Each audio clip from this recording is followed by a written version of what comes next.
नमस्कार, future express में आप सभी का स्वागत है। मैं हूं सुमित और वीकली एक्सपायरी का दिन भारतीय बाजारों में कामकाज तो दिन के निचले स्तरों के आसपास ही हो रहा है, लेकिन हाँ फिर भी थोड़ी रिकवरी लोअर लेवल से जरूर इंडेक्स में देखने को मिली और 18,000 को इंडेक्स एटलीस्ट होल्ड कर रहा है। 18,000 के ऊपर अभी भी कामकाज होते हुए 18,050 के आसपास इंडेक्स ट्रेड कर रहा है और निचला स्तर 18,000 के आसपास ही इंडेक्स ने आज बनाया था। 18,010 का लो इंडेक्स ने आज छुआ था। Mid cap small cap index में अगर नजर डाली जाए तो करीब 1% की गिरावट मिड कैप इंडेक्स में और स्मॉल कैप इंडेक्स भी रफली 1% के आसपास ही बिकवाली के साथ कामकाज कर रहा है, लेकिन लोअर लेवल से स्लाइटली पुल बैक वहां पर आता हुआ दिखाई पड़ा। आउट परफॉर्मेंस के लिहाज से निफ्टी बैंक आज आउट परफॉर्म नहीं कर रहा है। 3/4% के आसपास गिरावट वहां पर भी देखने को मिल रही है, तो थोड़ा प्रेशर वहां भी बना हुआ है। लेकिन जो शुरुआती बिकवाली थी उसके बाद पुल बैक दिया, पुल बैक के बाद फिर वापस प्रेशर मार्केट में एक्सटेंड हो रहा है। लेकिन अब क्योंकि एक्सपायरी का दिन है, थोड़ा सा उतार चढ़ाव जरूर इंडेक्स के अंदर आता हुआ दिखाई पड़ सकता है। आज मेजर कंट्रीब्यूशन के तौर पे आपको दिखाई पड़ेगा भारतीय एयरटेल, HUL, HDFC बैंक और HCL tech. HDFC bank crucial जंग चल रहा है क्योंकि अगली बाजार की या निफ्टी बैंक की तेजी के लिए इसका कामकाज करना काफी जरूरी है, क्योंकि ऑलरेडी PSU बैंक परफॉर्म कर भी चुके हैं। बातचीत करेंगे आज हम प्रशांत सावंत से, हमारे साथ मौजूद हैं, जिनसे हम चर्चा करेंगे उनके इंडिविजुअल कॉल्स को लेकर, मार्केट्स को लेकर, उनके रुख रवैये पर और साथ ही साथ एक सस्ते ऑप्शन को लेकर भी प्रशांत जी से हम बातचीत करेंगे। प्रशांत जी ने ही आपको पिछले हफ्ते एक बढ़िया सस्ता ऑप्शन दिया था, उस पर एक शानदार रिटर्न आया, तो इस बार कौन सा उनका सस्ता ऑप्शन, उस पर भी बातचीत करेंगे। प्रशांत जी नमस्कार, स्वागत है कार्यक्रम में। जिस तरह की स्थितियां बाजार में बन रही हैं, प्रीमियम हायर साइड पर हैं, रेंज सीमित दायरे में बाजार कामकाज कर रहा है, क्या रुख रखते हैं मार्केट को और क्या इस तरह के मार्केट में हीरो जीरो ट्रेड निकाल पाए? सुमित जी, गुड आफ्टरनून और सभी दर्शकों को नमस्कार। तो एक चीज क्लियर दिख रही है, मार्केट में ना ग्रीड है, मतलब थोड़ी सी ग्रीड है और थोड़ा फियर भी है। तो ऐसा नहीं है कि वन साइडेड इमोशन है, दोनों ही इमोशन साथ में है, जो कि बहुत रेयरली होता है। लोग कॉशियस भी है और लोगों को लग रहा है न्यू हाई भी आएगा। तो एक चीज मैं डेफिनेटली कहना चाहूंगा कि जो भी निवेशक होते हैं उनको न्यू हाई से या इन चीजों से फर्क नहीं पड़ना चाहिए। आपके गोल बेस्ड इन्वेस्टमेंट होने चाहिए। जो ट्रेडर्स हैं उनके भी एक चीज पे ध्यान होना चाहिए कि आपके स्टॉप लॉसेस क्या है, आप रिस्क कितनी ले रहे हो, उसके सामने आपको रिवॉर्ड कितना है। बस इन दो चीजों पे आप ध्यान रखिए, तो मुझे लग रहा है कि आपकी डायरेक्शन हमेशा सही होगी। जहां तक निफ्टी की बात है, अभी जो निफ्टी के फ्यूचर्स है वो करीबन 18,100 110 के बीच है। मुझे लग रहा है जब तक ये फ्यूचर 17,950 से लेके 17,960 इस जोन के ऊपर रहेंगे, तब तक हम वहां डिप को बाय कर सकते हैं और टारगेट हम रख सकते हैं करीबन 18,300 18,350 के आसपास। इसी के सामने मैं जब बैंक निफ्टी देख रहा हूं, तो इसका क्रूशियल लेवल जो निकल के आ रहा है वो है 41,300, यानी यहाँ से करीबन 250-300 पॉइंट नीचे 41,300। ये लेवल इंटैक्ट रहे तो बैंक निफ्टी शायद ऊपरी लेवल यानी 42,300 400 तक जा सकती है। अगर ये लेवल ब्रेक हो जाए यानी 41,300, तो शायद हम डिप देख सकते हैं करीबन 40,800 तक। और ओवरऑल स्ट्रक्चर मुझे लग रहा है अभी वेट एंड वॉच का होगा। इंडाइसेस पे आपको स्टॉक स्पेसिफिक ही रहना होगा। स्टॉक स्पेसिफिक अप्रोच रखेंगे आप, इंडिविजुअल स्टॉक्स पे नजर रखिए इंस्टेड आप इंडेक्स देखने के। तो 41,300 क्रूशियल जोन है बैंक निफ्टी के लिए, वो टूटता है तो 40,800 तक जा सकते हैं, लेकिन अगर वो बना रहता है तो बाजार में पुल बैक रहेगा। और निफ्टी को लेकर रिव्यू आपको प्रशांत जी ने साफ रखा। फिलहाल निफ्टी 18,030 के स्तरों पर कामकाज कर रहा है। प्रशांत जी, इंडेक्स के बाद अब इंडिविजुअल कॉल्स, कहाँ तेजी कहाँ मंदी? सुमित जी, तीनों ही लॉन्ग कॉल्स कहना चाहूंगा। फर्स्ट पिक मेरा होगा DLF, और मुझे लग रहा है ये स्टॉक बार बार 400 को रेजिस्ट कर रहा था, इस बार भी किया है, बट मुझे लग रहा है अभी ये एक अच्छी मूव के लिए तैयार हुआ, क्योंकि इस बार सेलिंग पे मुझे कोई वॉल्यूम नहीं दिख रहा है।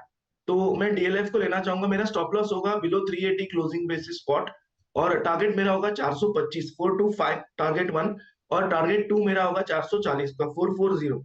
इसके बाद जो नेक्स्ट पिक मेरी होगी वो होगा एक ऐसा स्टॉक जो काफी दिनों बाद अपनी 200 दिनों के एवरेज के ऊपर फिर से जाने की कोशिश कर रहा है, और मुझे लग रहा है कि इसमें वॉल्यूम्स का सपोर्ट बहुत अच्छा है। वो है ONGC। तो ONGC को मैं लेना चाहूंगा विद स्टॉप लॉस बिलो 136 136 के नीचे। टारगेट मेरा होगा 145 का टारगेट 1 और 148 148 का टारगेट 2। तो ये दो रहेंगे, और जो लास्ट पिक मेरी होगी वो डिफेंसिव पिक होगी, यानी एक ऐसे काउंटर से जो बार बार हमेशा छोटी रिस्क के सामने एक अच्छा रिवॉर्ड देता है जब मार्केट थोड़ी कंसोलिडेट हो, वो होगा HUL। तो हिंदुस्तान यूनिलीवर को मैं लेना चाहूंगा विद स्टॉप लॉस एट 2490 2490, और मेरा टारगेट इसमें होगा 2590 का टारगेट 1 और 2625 का टारगेट 2। मुझे लग रहा है ये एक बहुत अच्छे सपोर्ट पे आया है स्टॉक, और यहाँ पे रिस्क रिवॉर्ड बहुत जस्टिफाइड है। डाइवर्सिफाइड स्पेस के नाम पहला HUL आपकी स्क्रीन पर 2590 का टारगेट, 2625 का स्टॉप लॉस, 2490 का एक स्टॉप लॉस, 2490 का स्टॉप लॉस, 2625 का दूसरा टारगेट। दूसरा नाम DLF, 425 रुपए के टारगेट्स के लिए खरीदारी करेंगे, 440 का एक स्टॉप लॉस, 440 का दूसरा टारगेट रहेगा, 380 का एक स्टॉप लॉस मेंटेन करेंगे। और तीसरा ONGC, 145 148 के टारगेट्स, 136 का एक स्टॉप लॉस यहाँ पर आप मेंटेन कर सकते हैं। तीन नाम, तीनों ही लॉन्ग साइड पर प्रशांत जी देख रहे हैं और तीनों के तीनों डाइवर्सिफाइड स्पेस से आ रहे हैं। प्रशांत जी, आज दो नाम बहुचर्चित, पहला तो लुपिन, 5.5% की जोरदार तेजी है इसमें नंबर्स के बाद, और दूसरा है दीपक नाइट्राइट, 8% नीचे है नंबर्स के बाद। एक बढ़िया तेजी में, एक बढ़िया बिकवाली में, और दोनों कॉन्ट्राबेट्स है। क्या करना चाहिए इनमें? सुमित जी, मैं अगर लुपिन का चार्ट देखता हूँ, दो चीजें मुझे बहुत क्लियरली दिखाई दे रही है। एक तो ये है कि इसने रिजल्ट के बाद एक ओपन लो फॉर्मेशन किया है, जो एक स्ट्रॉन्ग स्टेटमेंट होती है। और दूसरी बात ये है कि ये अपने 200 दिनों की एवरेज के ऊपर जाने की कोशिश कर रहा है, बट क्लोज नहीं हो रहा है। ओवरऑल अगर मैं पैटर्न देखूं और जो अभी तक वॉल्यूम आया है, तो मैं डेफिनेटली इसमें बुलिश साइड पे रहना चाहूंगा। अभी ये करीबन 727 के रेंज में है। मुझे लग रहा है हम इसको बहुत कंफर्टेबली, अगर जो पोजिशनल ट्रेडर्स है वो 690 का स्टॉप लॉस, और जो शॉर्ट टर्म ट्रेडर्स है वो करीबन 710 ये स्टॉप लॉस रख के इन्वेस्ट कर सकते हैं। यहाँ से लेके आपका फर्स्ट टारगेट होना चाहिए करीबन 760 760 का। इस स्टॉक के लिए एक मेक और ब्रेक लेवल हमेशा रहा है 770 का, 770। अगर ये 770 के ऊपर निकल जाए तो शायद ये प्रीवियस ग्लोरी भी दिखा दे, जिस तरह से सन फार्मा ने दिखाई है। तो मुझे लग रहा है एक बहुत स्ट्रॉन्ग स्टेटमेंट आज के प्राइस एक्शन में, भले ही थोड़ी बिकवाली दिख रही है डे हाई से, बट मैं फिर भी इसमें बुलिश ही रहना चाहूंगा। ओके।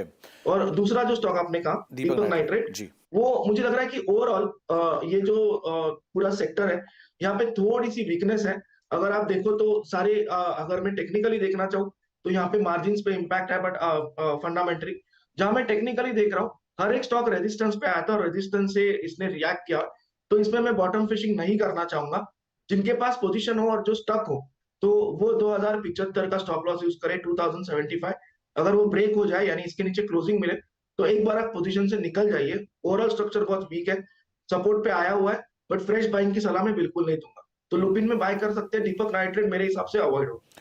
लुपिन में खरीदारी कर सकते हैं, दीपक नाइट्राइट अवॉइड करिए। अभी ये तेज बिकवाली है और इंटेंसिटी हाई है और साथ साथ इमीडिएट रिएक्शन है, तो अभी कुछ भी मत कीजिए, लेकिन लुपिन के अंदर आप बाय कर सकते हैं आउटराइटली। ये प्रशांत जी की राय है। आगे भी हम प्रशांत जी से बातचीत करेंगे, लेकिन एक और अपडेट आपकी स्क्रीन पर आएगा। ओबरॉय रियल्टी करीब करीब 3-3.5% के आसपास की बिकवाली आज स्टॉक में देखने को मिल रही है। क्या डिटेल है इससे रिलेटेड, क्या अपडेट्स आ रहे हैं एक्सचेंज पर, से बातचीत कर लेते हैं यतिन से। Yatin, Oberoi realty, in fact DLF में तेजी है, ओबरॉय रियल्टी 3-3.5% नीचे है, क्या अपडेट है यहाँ पर? देखिए, ओबरॉय रियल्टी ने एक्सचेंजेस को एक EGM की नोटिस भेजी है। Obviously extra ordinary general meeting है शेयर होल्डर्स के लिए, क्योंकि कंपनी एक रिलेटेड पार्टी ट्रांजैक्शन करना चाहती है, जिसपे रेगुलेशंस के हिसाब से शेयर होल्डर की वोटिंग बहुत ज़रूरी है EGM के जरिए, EGM के जरिए। अगर हम देखें क्या हो रहा है, ओबरॉय का मुंबई में एक 360 वेस्ट करके फ्लैगशिप प्रोजेक्ट है, बड़ा प्रोजेक्ट है, जो वर्ली इलाके में है। और इस प्रोजेक्ट की अगर हम बात करें तो 1 लाख स्क्वायर फीट तक यहाँ जो है रेजिडेंशियल प्रोजेक्ट्स ओबरॉय रियल्टी बेचती है। इस जो कंपनी है जो ओन करती है प्रोजेक्ट, ओएसिस रियल्टी, और ओबरॉय रियल्टी का जो इंटरेस्ट है लिस्टेड कंपनी का, वो लगभग 32.5% है रेजिडेंशियल चीज़ों के लिए। काफ़ी इंटरेस्टिंग जो है EGM नोटिस है। ये लोग लगभग 4,000 करोड़ रुपए के घर खरीदना चाहते हैं अपने ही प्रोजेक्ट में। देखिए, कंपनी की 32.5% हिस्सेदारी है, और जो कंपनी के JV पार्टनर्स हैं उनको शायद एग्जिट देने के लिए ये जो है मूव किया जा रहा है। लेकिन 4,000 करोड़ तक का जो कैश कंपनी खर्च कर सकती है इस पर्टिकुलर प्रोजेक्ट में फ्लैट्स खरीदने के लिए। 3-4 चीज़ें उभर के आती हैं, क्योंकि मैं 2-4 शेयर होल्डर से बात कर रहा था, और शेयर होल्डर्स के कंसर्न्स ये हैं कि कंपनी ने किसी प्रकार की क्लैरिटी नहीं दी है टाइमलाइंस को लेके। कंपनी ने किसी भी प्रकार की टाइमलाइन और प्राइसिंग, क्योंकि ये प्रोजेक्ट 40,000 प्रति स्क्वायर फीट से लेके 1 लाख स्क्वायर फीट तक कंपनी ने मोनेटाइज किया उसको, जो अवेलेबल है डेटा कंपनी डोमेन में और पब्लिक डोमेन में। तो कहीं ना कहीं ये जो क्लैरिटी नहीं है प्राइसिंग पे, और 4,000 करोड़ एक बड़ा कैश होता है जो ओबरॉय रियल्टी की बैलेंस शीट से निकल सकता है। कंपनी मुश्किल से 2 से 3 यूनिट प्रति क्वार्टर बेच सकती है जो ये प्रोजेक्ट है 360 वेस्ट। तो ये 4,000 करोड़ रुपए का अगर निवेश भी कंपनी कर दे फ्लैट्स खरीदने में, तो इसकी रिकवरी कैसे होगी, ये 4,000 करोड़ रुपए रिटर्न किस हिसाब से मिलेंगे, तो क्लैरिटी नहीं है। केवल EGM की नोटिस दी है, और ये इंटरेस्टिंग है कि रिजल्ट्स के बाद थोड़े दिनों बाद जब कॉन्फ्रेंस कॉल खत्म हो गया, उसके बाद कंपनी ने डिस्क्लोजर किया। तो कहीं ना कहीं ये शेयर होल्डर्स के क्लैरिटी में नहीं आ रहा है, ज़हन में नहीं बैठ रहा है, क्योंकि कंपनी जो कैपिटल खर्च करना चाहती है वो शायद दूसरे प्रोजेक्ट्स में या दूसरी चीज़ों में लगाते तो शायद ज़्यादा रिटर्न मिल सकता।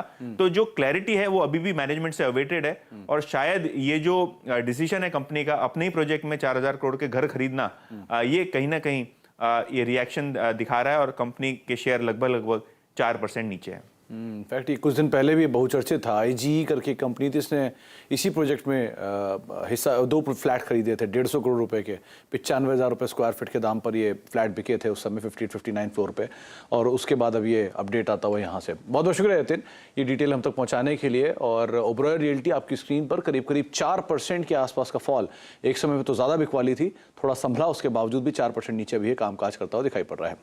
अच्छा, रियल एस्टेट स्पेस की बातचीत कर रहे हैं तो एक और खास मेहमान हमारे साथ मौजूद हैं। दूसरी तिमाही में प्रेस्टीज एस्टेट का मुनाफा 80% बढ़ा है, और इस तिमाही में कंपनी के रेवेन्यू में भी 10% के आसपास की बढ़त देखने को मिली। हालांकि मार्जिन पर थोड़ा सा दबाव जरूर देखने को मिला।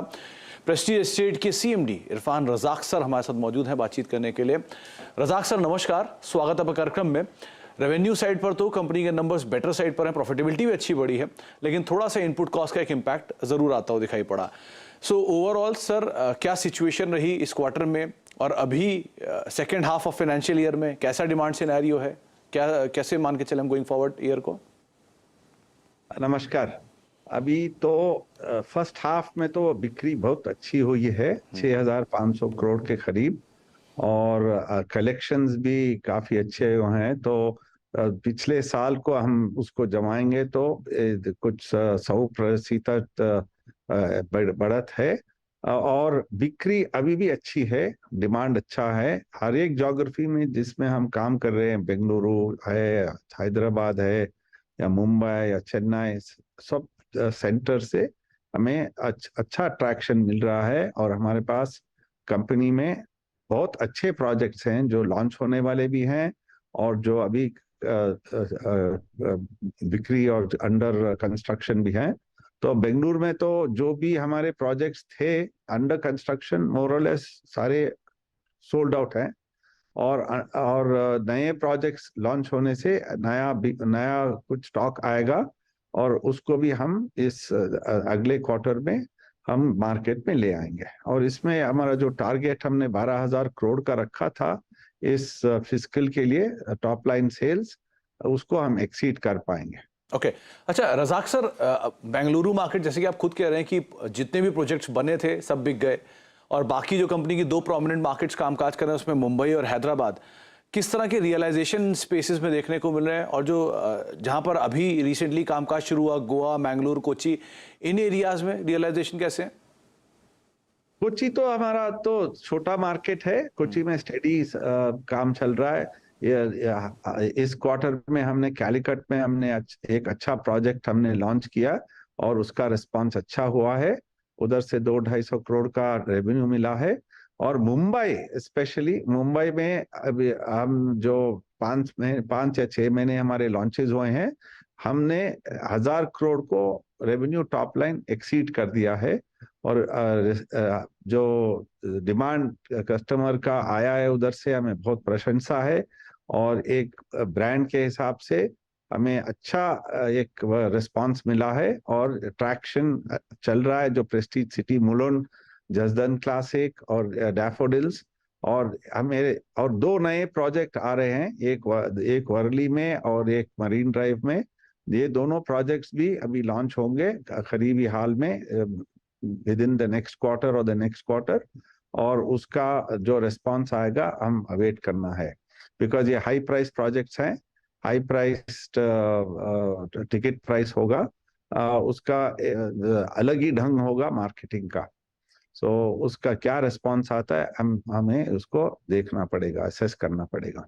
ओके अच्छा रजाक सर, एक चीज़ और, कंपनी का जो प्रेजेंट डेट सिनेरियो है वो किस तरह का है? क्योंकि 4,000 करोड़ रुपए के आसपास का डेट लास्ट मैंने देखा था, तो क्या गोइंग फॉरवर्ड डेट सोर्सिंग कैसी रहेगी, कैसे माने से?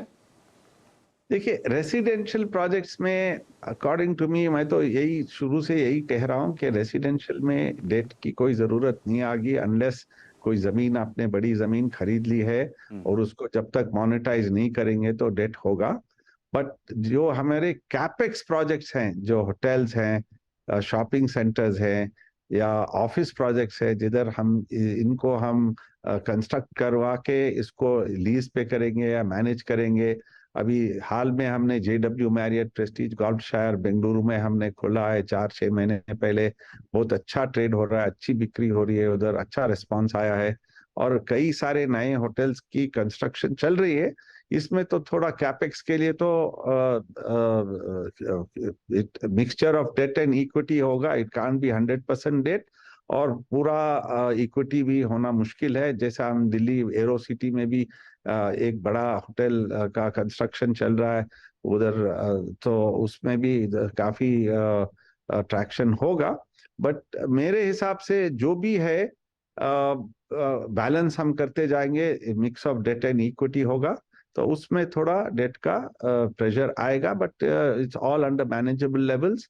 और मोस्टली रेंटल डिस्काउंटिंग होगा कि जिधर ऑफिस प्रोजेक्ट्स हैं या मॉल्स हैं। एक हमारा नया mall falcon city Kanakapura road में बेंगलुरु में 1 मिलियन स्क्वायर फुट का अब it start trading from December 1st, तो उधर से भी रेवेन्यू आएगी। इनफैक्ट इस क्वार्टर में हमने उसको कैपिटलाइज कर तो दिया, उसका डिप्रिसिएशन भी है, बट उसका जो रेवेन्यू आएगा 1 दिसंबर से शुरू होगा, तो the results will look far nicer and better जैसा हम आगे बढ़ेंगे। ओके, बहुत बहुत शुक्रिया रज़ाक सर हमारे साथ मौजूद रहने के लिए। समय का थोड़ा अभाव था इसलिए आपसे ज़्यादा बातचीत नहीं हो पाई, लेकिन बहुत बहुत शुक्रिया सर अपना समय हमें देने के लिए और हमसे बातचीत करने के लिए। प्रेस्टीज का स्टॉक एक बार आपकी स्क्रीन पर आएगा, मोर लेस फ्लैट कामकाज कर रहा है, करीब करीब आधा 1% नीचे 455-456 के स्तरों पर अभी ट्रेड करता हुआ दिखाई पड़ रहा है। एक ब्रेक का वक्त हो गया है, लेकिन ब्रेक के उस पार हम बातचीत करेंगे प्रशांत सावंत से उनके एक सस्ते ऑप्शन को लेकर। जाने से पहले आपको वो ऑप्शन भी दिखा दूं जो पिछली बार प्रशांत सावंत जब हमारे साथ मौजूद थे तब उन्होंने दिया था। अमर राजा बैटरी, उस समय अर्निंग्स भी नहीं आई थी और किसी को आइडिया भी नहीं था कि कैसी अर्निंग्स आने वाली हैं, और प्रशांत जी ने सिर्फ डेटा के दम पर अमर राजा की कॉल दी थी। वो कॉल की सिचुएशन 18 रुपये के आसपास से 520 की कॉल दी गई थी। आज भी वो कॉल 106 रुपये के स्तरों पर कामकाज कर रही है, यानी कि वहाँ से करीब करीब 10 टाइम्स ऊपर आ चुकी है, या एटलीस्ट आप मान लीजिए कि वहाँ से पाँच गुना तो ऊपर आ ही चुकी है। तो बढ़िया पैसा बना इसमें। एक ब्रेक का वक्त है, ब्रेक के उस पार एक और कॉल जो कि प्रशांत जी देंगे छोटे से ब्रेक के बाद। आप देख रहे हैं फ्यूचर एक्सप्रेस और बाजार एग्जैक्टली डे लो पर कामकाज करता हुआ दिखाई पड़ेगा आपको। निफ्टी 18,003 ऑलमोस्ट 18,000 ब्रीच करने की तैयारी में, और मिड कैप स्मॉल कैप दोनों में अब गिरावट एक्सटेंड हुई है। 1.25% नीचे जा चुका है मिड कैप इंडेक्स और करीब करीब 1.5% नीचे आ चुका है स्मॉल कैप इंडेक्स। दोनों इंडेक्सेस में गिरावट थोड़ी और गहराते हुए, और निफ्टी बैंक अब 1% से ज्यादा का फॉल दिखा रहा है। एडवांस डिक्लाइनिंग सिचुएशन में करीब करीब 2,000 शेयर गिरने वाले हैं और रफली 700-800 शेयर ऐसे जो कि तेजी में कामकाज कर रहे हैं। प्रशांत जी, एक बढ़िया कॉल थी आपकी लास्ट टाइम अमर राजा बैटरी की, और हाई एक्सपेक्टेशन के बीच में अब आपको देनी है आज का एक सस्ता ऑप्शन, बताइए कौन सा होगा? सुमित जी, दो जो इंडेक्स के दिग्गज हैं वो काफी अच्छे लेवल पे आए हुए हैं, और अगर इंडेक्स को यहाँ से बाउंस करना है तो इन दोनों को पार्टिसिपेट करना होगा। वो दोनों स्टॉक्स है रिलायंस इंडस्ट्रीज और L&T। तो इनमें से मैं ऑप्शन के जरिए आज L&T को चुनना चाहूंगा, और L&T के जो 2000 स्ट्राइक प्राइस की कॉल है 2000 नवंबर की, इसको मैं लेना चाहूंगा विद स्टॉप लॉस बिलो 22, 20 और 22 के बीच स्टॉप लॉस रख सकते हैं। टारगेट 1 हम रखेंगे 64 का, 64 का, और टारगेट 2 हम रख सकते हैं 78। मुझे लग रहा है कि ये एक बहुत अहम लेवल पे, मेक और ब्रेक लेवल पे, और यहाँ से अगर बाउंस आए तो ये ऑप्शन के जरिए हमें अच्छा रिवॉर्ड दे सकते हैं। आप इसको यहीं खरीदने की राय दे रहे हैं या कुछ वेट करना है इसमें? जी बिल्कुल खरीद सकते हैं, क्योंकि रिस्क सिर्फ 10 से 14 पॉइंट की है और मुझे लग रहा है सामने रिवॉर्ड काफी जस्टिफाइड है। तो थोड़ा आज दोपहर को अगर निचले लेवल्स में अगर 33-32 तक मिले, क्योंकि मार्केट वीक है, तो अच्छे लेवल पे बाय हो जाएगा। बट ओवरऑल मुझे लग रहा है कि बहुत अच्छे लेवल पे L&T एज स्टॉक आ चुका है, तो बिल्कुल इसको बाय कर सकते हैं। प्रशांत जी, 32 तो क्या ही दिखेगा, बातचीत में ये 2 रुपए चल चुका है। 35 रुपए के जोन्स में आपने बोलना शुरू किया था और करीब करीब 37.5 के जोन्स में अब ये 2000 की जो कॉल है वो कामकाज करते हुए दिखाई पड़ रही है। 64 रुपये पहला टारगेट है, 78 रुपया दूसरा टारगेट है, 22 रुपये का एक स्टॉप लॉस आप यहाँ पर मेंटेन करेंगे। प्रशांत जी का जो हीरो ट्रेड है वो है L&T की 2000 की नवंबर की कॉल, जिसके अंदर आप दांव लगा सकते हैं। बहुत बहुत शुक्रिया प्रशांत जी हमारे साथ मौजूद रहने के लिए, बातचीत करने के लिए, बाजार पर अपनी राय देने के लिए, और ध्यान रखिएगा अपनी सेहत का भी। और बहुत बहुत शुक्रिया शुक्रिया अपना समय हमें देने के लिए। मार्केट्स पे 18,006 का मौजूदा स्टोर 18,002 का इंट्राडे लो बनाया और उसी के आसपास ही ओवर करता हुआ दिखाई पड़ रहा है। 1.25% नीचे mid cap small cap index कामकाज कर रहे हैं। ब्रेक का वक्त है, ब्रेक के उस पार सास पोवर सेंसेक्स आशीष वर्मा के साथ।